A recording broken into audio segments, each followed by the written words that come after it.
just by looking at the trailers we have, there are secrets, Easter eggs, and hidden little details that I think you're going to really love. Here are 10 of them that I got from just looking extra close. Also, we are on to the final 10 Birdkeeper Toby videos before the end of the year and before I stop uploading for 2024. So thank you for joining me in this final leg of the journey.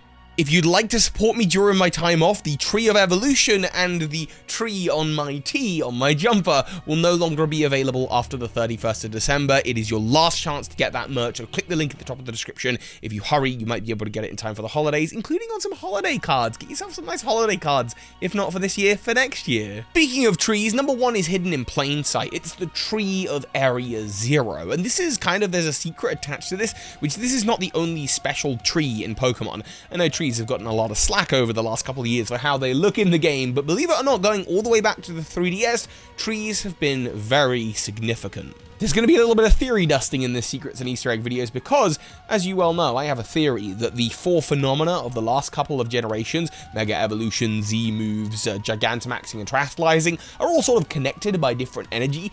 Well, did you know they all have a tree associated with them? In Pokemon Scarlet and Violet, obviously it's the new Terastal tree. If you go back a generation, we have the Dynamax Hill tree in the Crown Tundra, a source of Gigantamax energy, and a Gigantamax Greedent lives up the top of it. On Sun and Moon and Ultra Sun and Ultra Moon, you might be like, there's no special tree other than the Zerkat tree, but you'd be wrong. There's the Battle tree, which is the big battle facility. It is a ginormous tree and becoming giant as a result of, well, the energies. That's like part of Sun and Moon with Totem Pokemon. And then back in the days of X and Y, there are 2 special trees. There's the tree form that Xerneas, the life Pokemon, takes when it's resting, and there's the special tree in Sootopolis City where AZ's flower is planted. AZ, Area 0, it all comes full circle. All of these trees are similar, they're connected.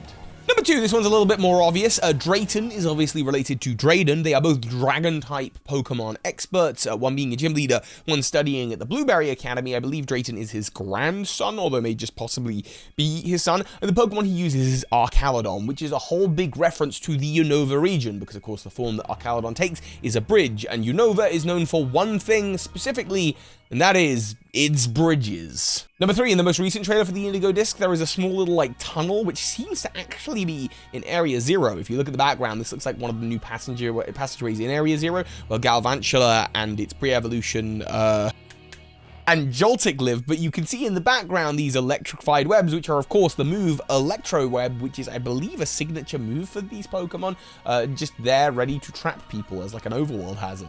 Number 4, one of the new features in this DLC is a synchro feature. You synchronize with your Pokemon and you're able to sort of control them from within their minds. Now, obviously, this is a wonderful idea that could explain a whole theory behind how Mystery Dungeon works, but we have actually seen this in the Pokemon world before.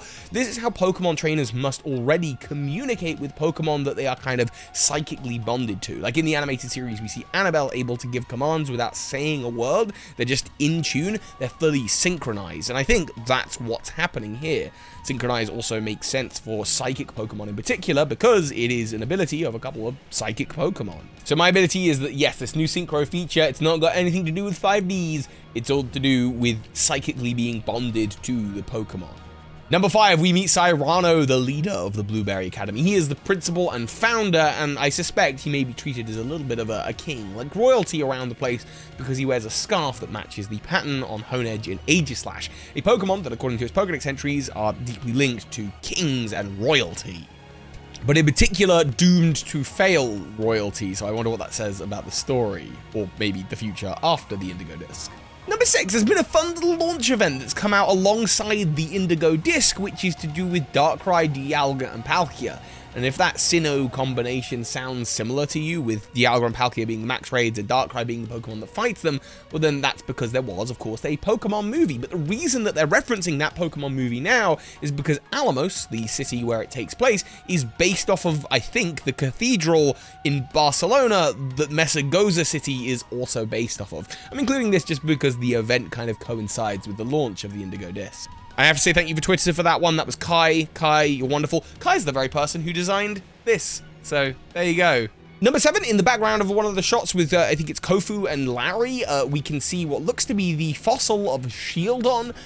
That's kind of the whole Easter egg. However, not something we haven't seen before in Scarlet and Violet. In Scarlet and Violet, in Clavel's office, we also see fossils of Pokemon, including one that looks like an ancient Cyclizar fossil, which sort of tells us straight away that maybe Koraidon and Miraidon are not what they see. Number 8, at the very minimum, we'll get Raging Bolt and Iron Crown, but I suspect we'll also, of course, be getting the Entei and Terrakion future and past variants. And did you know that these two groups of legendary Pokemon are connected, the Swords of Justice and the legendary beasts, by height of all things? Virizion is as tall as Suicune, Cobalion as tall as Raikou, and Entei is as tall as Terrakion, but none are as tall as Raging Bolt anymore. Number 9, Ditto taking the shape and form of cubes across the Blueberry Academy.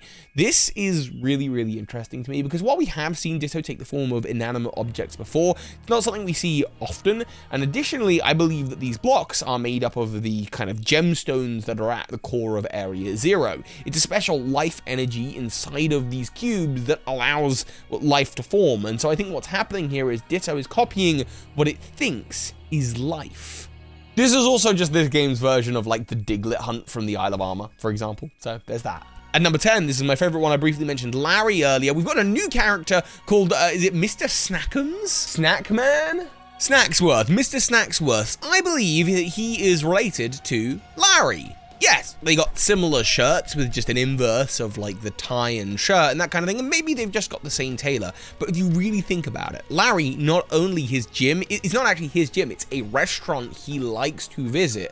He's not even officially really a gym leader there, he's just kind of temporarily working as a gym leader there. Normally, he's an Elite Four member, or sometimes he's called up to be an Elite Four member. Doesn't really matter. The point is, it's not actually his gym, and that building has on it a poster for the Teal Mask. It has a poster for the Kitakami celebration. So it seems whoever's gym it is very well traveled. And here we see Snacksworth, the person who knows all of the lore of the legendary Pokemon. And of course, he's called Snacksworth, so he's all about food. In fact, the way that you get access to these legendary Pokemon is through particular meals, and there is a secret menu in Larry's gym, which is how you get additional Terra Shards. So I definitely think there's a relationship here.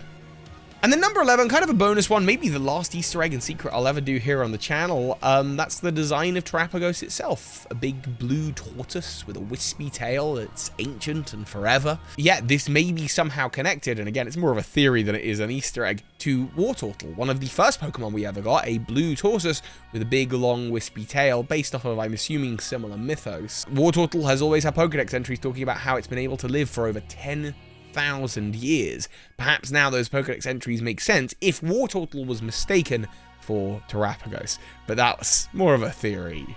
After this video, there are 7 to 9 videos left, which means it's possible, if we're not already in the last 10, that this video marks the first of 10 videos to go left on the channel. Next year, so that you know, there are going to be compilation videos of videos like this Easter egg series, so there'll be like a compilation of 500 plus Easter eggs all as one super long video. That'll be made available. They'll come out sort of like every month on the channel. There might be just like a big compilation video, but there won't be any new content. I will be taking a break for 2024, maybe forever. This may be the end of Berkey Patobi. The reasons why I've done a video on that, I'll leave that linked in the description as well. But thank you for joining me for my Easter egg theories. Please pick up the tree of tropical festivities, or of course the tree of evolution while you still can. Once they are gone forever. Thank you all so much for watching and for sharing with me as we search out these Easter eggs. Maybe just playing the Indigo disc, I'll find like 10 more and I'll do another video. That's why I say 7 to 9 videos left. It really depends. And of course, I'll be streaming the Indigo disc when it comes out with Cup of Fee. Thank you all so much for watching, and of course, soar high Pokemon Masters.